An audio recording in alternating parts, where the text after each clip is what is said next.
Hello. I'm grateful to be here, and I have been learning about these processes for the past year, listening to a lot of recordings, and I think that one thing that I want to thank you for is giving me the understanding that I always knew but never had the words to express, which is aligning myself with my inner being. And that's what resonance is, isn't it? You can feel resonance. Yeah, it's amazing. And now having words to kind of align myself, that makes a lot more sense to me. Yeah. So I feel like I'm really good at steps 1, of course. I understand 2 is not my business. Well, 1 is a good step. Let's not just throw that off like it's nothing. Step 1 matters a whole lot. That asking step, which takes contrast in order to do it, is what causes expansion. It's what eternalness is all about. So we're glad you're good at step 1. And then? And so step 2 is not my business. Step 3, I feel like Step 2 is your business only in the sense that you are wanting to resonate with what step 2 is. Yes. In other There's words, no action. step 3 is the intention to accomplish the resonance with whoever it is, us doing step 2. Yeah, 100%. So right now I'm feeling like I'm doing well at step 3. I'm knowing what I want, knowing what I don't want. I'm using my feelings and my emotions to kind of guide where I am. So you're sensitive to your feelings. I've always been. Good. And I've always done something to make myself feel better if I didn't. I've always avoided things that make me feel bad. Like I've stopped watching the news, and I'm an educator. And so it's really hard because I had this it's almost like you gave permission for me to understand limiting that because it wasn't making me feel good, and being really aware of that. Yeah. I'm not sure what step 4 and 5 are. I haven't Step really... 4 is just being really good at step 3. Okay. Step 4 is just being so practiced at it that it just feels like second nature to you. Like and then who you step are. 5 is being back in step 1 and not being mad at yourself. Giving yourself grace. Understanding the value of step 1.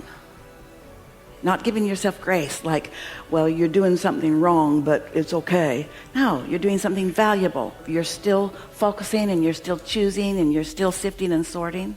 Yeah. So 4 is more just being there consistently. 4 is just mastering it. 4 is really caring about that bag of marbles. Step 4 kicks in for most when you really get it, that you are responsible for your point of attraction, and that nothing outside of you is going to do that work. You got to do it with your ego. Yeah, and it's difficult when you realize that. Like you said, it's yay that the universe is working for me, but also accepting that accountability and that responsibility. So you can call it accountability or responsibility. You can call it privilege. You can call it, the way we would look at it is, we have the freedom to explore.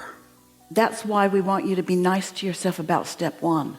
If you don't give yourself the freedom to explore, you don't give yourself the freedom to choose. And so the sensitivity that you feel, you said, I use my emotions, and we want you to modify that expression a little bit. I feel my emotions. I understand my emotions. I benefit from my emotions. I am aware of my emotions. I understand my emotions. I'm able to modify my emotions. And this is the big one that we're really laying on heavy here today. I find relief from negative emotion, not by looking for other humans to explain it, but by calibrating to my inner being. Once you get that, once you're no longer defending yourself to those who haven't collected the same data that you have, or you're no longer justifying or arguing for your own limitation, it's this feeling that humans have so often. Esther talks to us about this a lot, of feeling right. I know I'm right. I've collected enough data that I know I'm right about this.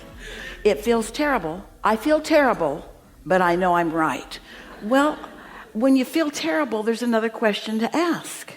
When you feel terrible, nothing is worth being right about that feels terrible.